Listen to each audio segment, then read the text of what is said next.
Jeku J8 SHS Ardis, panjang banget ya, tapi ini yang versi dipakai rally kemarin. Jadi ada acara namanya IRA, Inisiasi Rally Raid Adventure, dan ini jadi Zero Car, alias mobil yang pertama kali jalan ya. Nah, ini adalah Jeku J8 yang dijual secara pasaran, jadi bukan spek khusus atau semacamnya, tapi udah mendapatkan modifikasi. Gua kira modifikasinya banyak.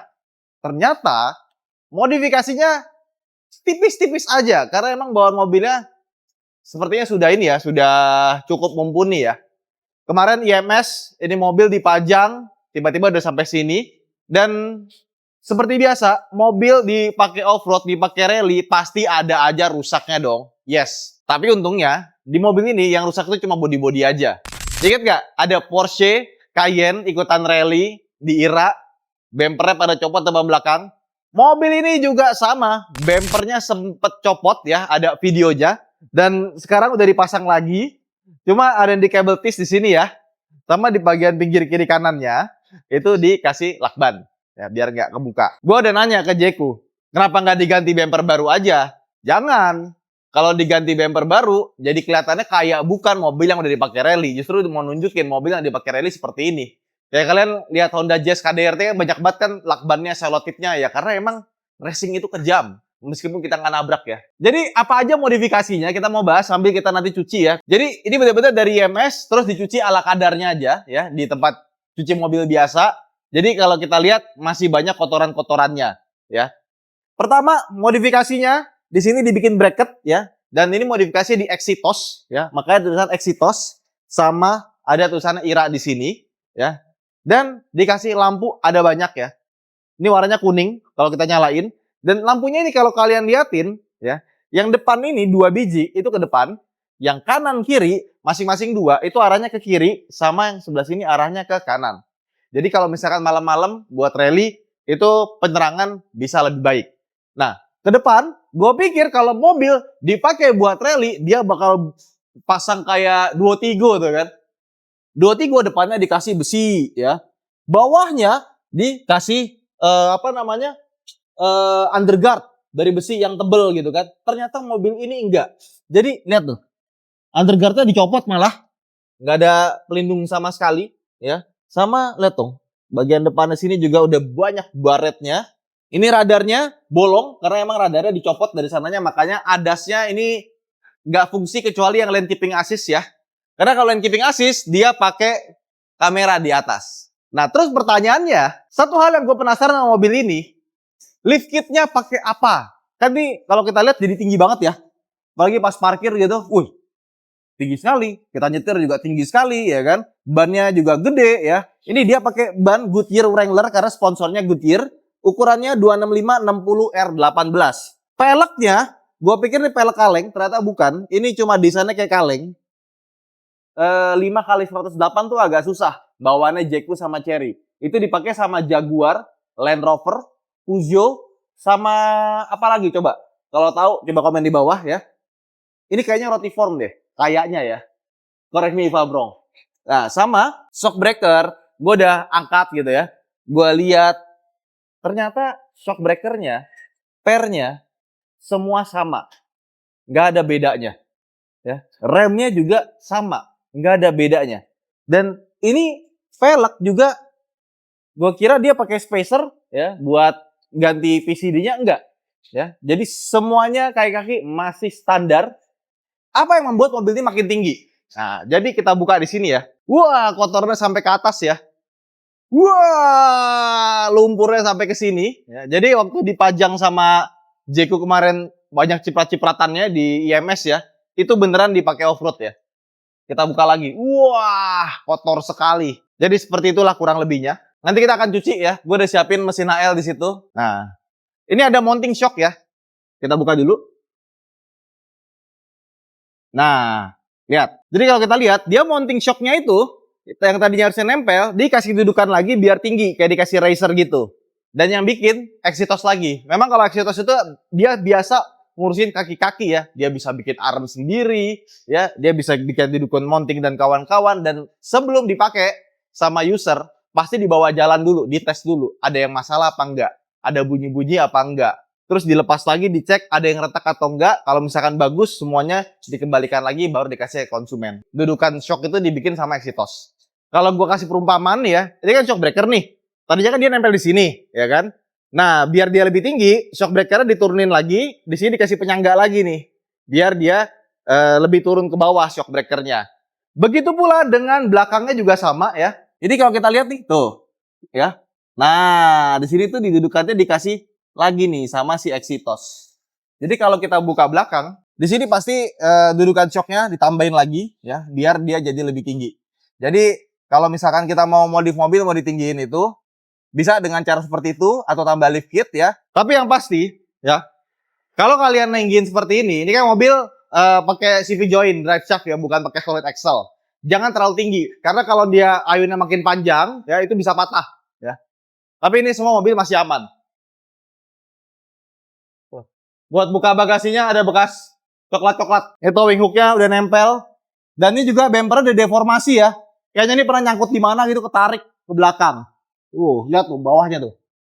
Wah, gile kotornya, Pol. Kayaknya mobil buat kita cuci masih ke depan lagi deh. Kalau di sini keramiknya kasihan.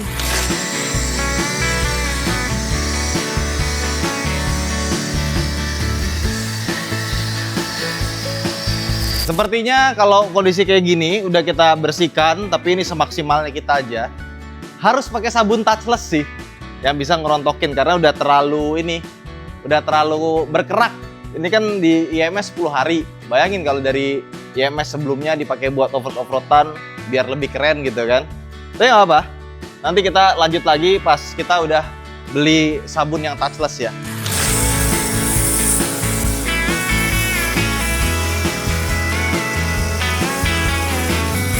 Ini hari berikutnya karena dari kemarin hujan terus ya.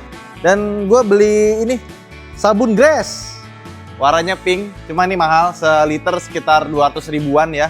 Cuman kalau yang ini beneran bisa ngerontokin. Yang kemarin sabun biasa. Mungkin Max kalau misalkan mau bikin beginian lagi, emang bumper besi itu penting sekali ya. Kayak mundur, tapi mobil baik-baik aja loh. AC-nya masih dingin, radiator masih bagus. Terus juga turbonya juga masih bagus, nggak bocor.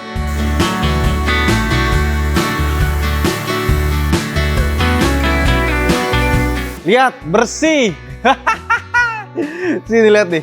Emang di sini yang bagian aluminium sini masih ada kuning-kuningnya dikit. Oh, digosok hilang. Ini bagian intercoolernya ya. Dia tuh water to air. Jadi nggak ada di depan lagi gitu. Nice, bersih. Cuma tetap aja harus dibawa angkat naik ke atas ya buat ngeliat lagi dalamnya kayak gimana. Dan ini sama sekali nggak pakai disentuh ya. Emang kalau sabun mahal beda.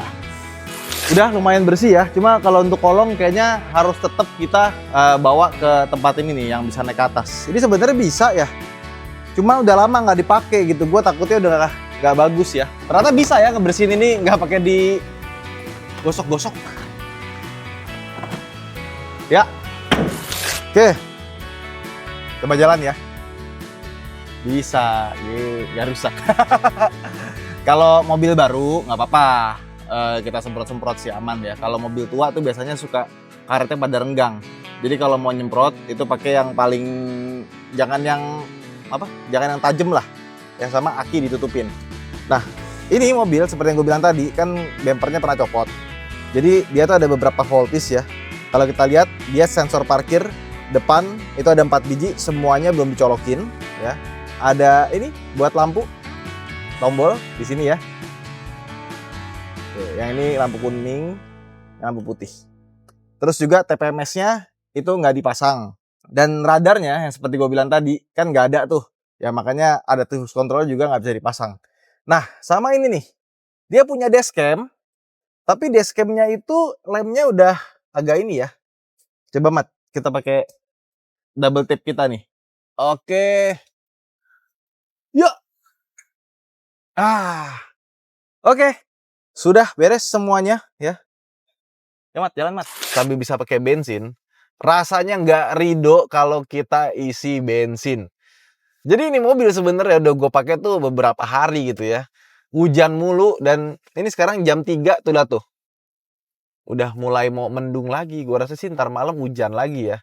Makanya gue akhir-akhir ini bolak-balik Jakarta itu naiknya kereta. Naik pesawat turbulensinya serem. Naik mobil jalannya banyak lobang. Ya udah naik kereta aja lah ya. Nah, anyway, ini mobil dari pertama kali datang bensinnya emang udah tiris. Tapi PHEV, plug-in hybrid electric vehicle, bisa dicas. Gua selalu ngecas, dan sekali ngecas itu bisa 180 kilo atau 200 kilo ya, tergantung dari gaya berkendara kalian. Dan sekarang tuh separuh 83 kilometer. Bensinnya, tuh lihat tuh, merah. Bodoh amat, gua nggak mau isi bensin. gak redo gitu, kayak udahlah gua cas karena lu bayangin ngecas 200 kilo, 180 kilo lah. Let's see, gue kemarin pakai bolak-balik Ngeruki setengah aja nggak nyampe ya.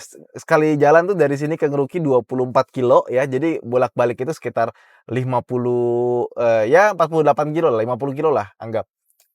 Ya masih banyak. Sisanya dipakai antar jemput anak sekolah, jalan-jalan. Kalau udah tinggal seperempat gua cas. Karena kalau udah di bawah seperempat mesinnya suka nyala, suka buat ngisi. Jadi sebelum dia ngisi ya, kecuali kita masuk ke mode yang apa deh, power saving atau apa gitu ya, dia bisa benar-benar sampai dihabisin gitu. Jadi tuh lihat tuh, udah miring tuh. Astagfirullah, itu kalau kenapa-napa tuh ngerepotin orang banyak. Jadi ketika pakai mobil PHEV, karena biasa pakai EV dan punya wall charger di rumah, aduh tuh ada motor sebelah kiri nyusul dia tuh, kayak kalau keguling kena itu motor. Kayak nggak rugi gitu ngeluarin bensin gitu kan. Dan gue iseng nulis di threads gitu ya, pas gue bilang naik PHEV tetep aja nggak mau ngisi bensin, pokoknya isi listrik terus kecuali keluar kota gitu. Ternyata orang lain juga seperti itu. Jadi bukan cuma gue doang ya. Jadi karena rasionya jauh banget, bensin sama listrik tuh jauh banget gitu, seperempatnya kali, apalagi di rumah.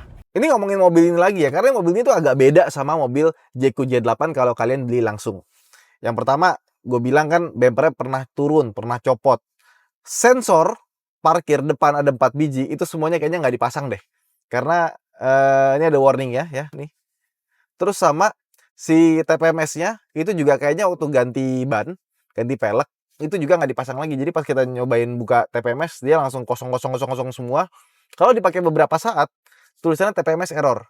Gitu. Jadi TPMS itu kan dia itu baru bisa nyala ketika dia ada putaran.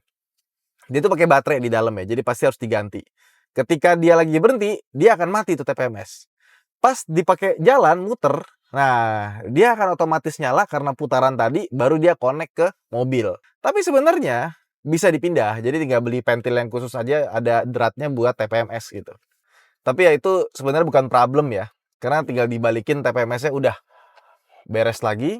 Sama radar depannya itu kan nggak ada ya, jadi ADAS-nya pas dipakai ya tetap masih bisa jalan ternyata, tapi ya nggak sebagus itu gitu, karena aturan bawaannya bagus banget ADAS-nya dia tuh, udah bisa kita percaya. Sama driving monitoring system di sini juga gue matiin ya. Oke, selanjutnya tuh cek tire pressure monitoring system, ya kan? Udah jalan sekian banyak kok nggak nyala-nyala, akhirnya dia nyala tuh.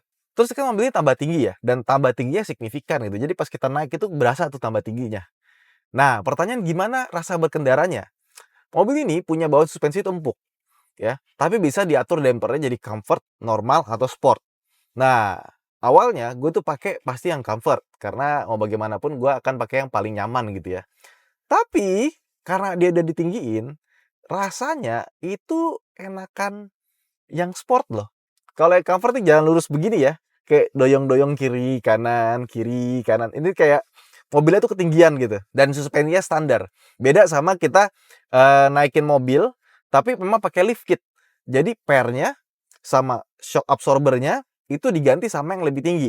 Udah di-tuning buat yang versi lebih tingginya. Ini kan tuningannya masih sama nih. Untungnya ada mode sportnya tadi. Jadi dampernya itu dibikin lebih keras. Pas kita bawa belok, bawa jalan, ya itu nggak terlalu doyong-doyong. Ketika jadi tinggi seperti ini, antara bedanya comfort, normal, sama sport, itu berasa banget bedanya. Jauh ya. Cuma memang sport itu kan yang paling keras ya. Tetap dia berasa agak keras sih. Dan Seperti yang gue bilang dulu waktu gue pinjam mobil ini, dia kan pakai magnetic suspension, di mana dampingnya itu bisa diatur secara magnetik dan cepat sekali. Ini teknologi sebenarnya yang di mobil itu udah banyak yang pakai, cuma rata-rata di atas 2 miliaran gitu kan. Pas kita masukin ke mode sport, itu kayaknya fiturnya itu langsung berhenti, langsung dia pakai sport suspension. Nah, sebelumnya kalau kita pakai comfort, pas kita belokin gitu ya, itu tuh berasa tuh. Pas kita belok, suspensi sebelah kirinya kayak nahan gitu. Yang sebelah kanannya masih empuk. Misalnya belok kanan nih, kan pasti body rollnya agak condong ke kiri gini kan. Nah, sama dia tuh dikerasin yang sebelah kirinya. Itu berasa tuh magnetic suspensionnya.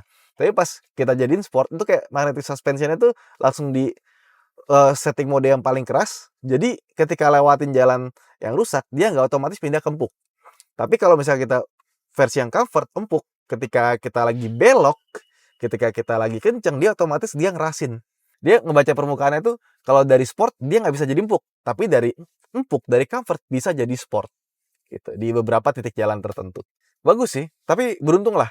Dengan adanya magnetic suspension ini yang bisa kita pilih dari comfort normal sama sport ya. Jadi pas gitu bantingannya. Nah terus mobil ini kan bawaannya kedap sekali ya. Kayaknya untuk mobil harga di bawah 1 M gitu ya, ini mobil kedapnya pol-polan ya. Cuman karena dia udah ganti ban, otomatis suaranya berasa nih. Gitu ya. Kayak suara helikopter, ya tapi tetap masih hitungannya minim. Semakin kita kenceng suaranya juga. Nah, kita kencengin dikit. Tapi yang lucu malah jadi kayak suara mesin. Jadi kayak ada suara mesinnya, padahal kita pakai yang EV terus dari tadi. Nah, ngomongin suara mesinnya, sama ya, masih halus. Cuma untuk mobil ini, knalpotnya, itu kayaknya dibikin free flow deh. Jadi berisik banget. Jadi pas mesinnya nyala, coba kita ubah ke CV ya. Nyala nggak? Kita masukin P, kita gas. Nggak ada suara juga. Ini kita gaspol ya. Tuh. Oh, masuk mode sport aja. Normal. Wih, normal langsung lompat dia. Off-road. Nggak nyala juga mesinnya. Sport mode. Coba, 1, 2, 3. Nggak nyala juga mesinnya. Ya, ya udahlah. Pokoknya kalau mesinnya nyala, suara gitu deh. Suaranya kenceng banget. Karena knalpotnya dibikin free flow tadi. Ya, cuma ya seperti gue bilang tadi ya. Kayak nggak sudi nyalain mesin dah. Pokoknya elektrik only. Jalan terus pakai mode elektrik terus. Enak sih mobilnya sih. Jadi kalau misalkan kalian butuh mobil yang bisa dipakai buat rally ya, tapi bisa dipakai buat harian juga, ini cocok banget. Tinggal dikasih riser biar tinggi, ban sama pet diganti. Bumper depannya menurut gua harus dimodifikasi sih, biar kalau misalkan mentok kenanya tuh kayak ya 2 Tigo lah. Ada besinya dulu gitu, sama bawahnya dikasih armor lagi gitu. Jangan sampai kalau misalkan kenapa-napa langsung kena bumper aslinya. Sayang bumper aslinya kan kalau kena. Tapi memang kalau mobil rally yang benerannya ya kursinya ganti, seat belt-nya juga ganti, yang 5 titik gitu ya. Ya nggak sesimpel itu juga. Cuma artinya ini udah ready banget buat kalian pakai off-road. Ini so far so good banget. Dipakai harian masih enak. Jadi AWD-nya itu beneran bisa dipakai off-road beneran ya. Bukan cuma gimmick berarti. Yes, jadi itulah dia JQ J8 yang dipakai IRA 2025 kemarin. Kira-kira 2026 ini bakal dipakai lagi nggak ya? Cerita Hanif, sampai jumpa di vlog berikutnya. Terima kasih telah menonton. Bye-bye.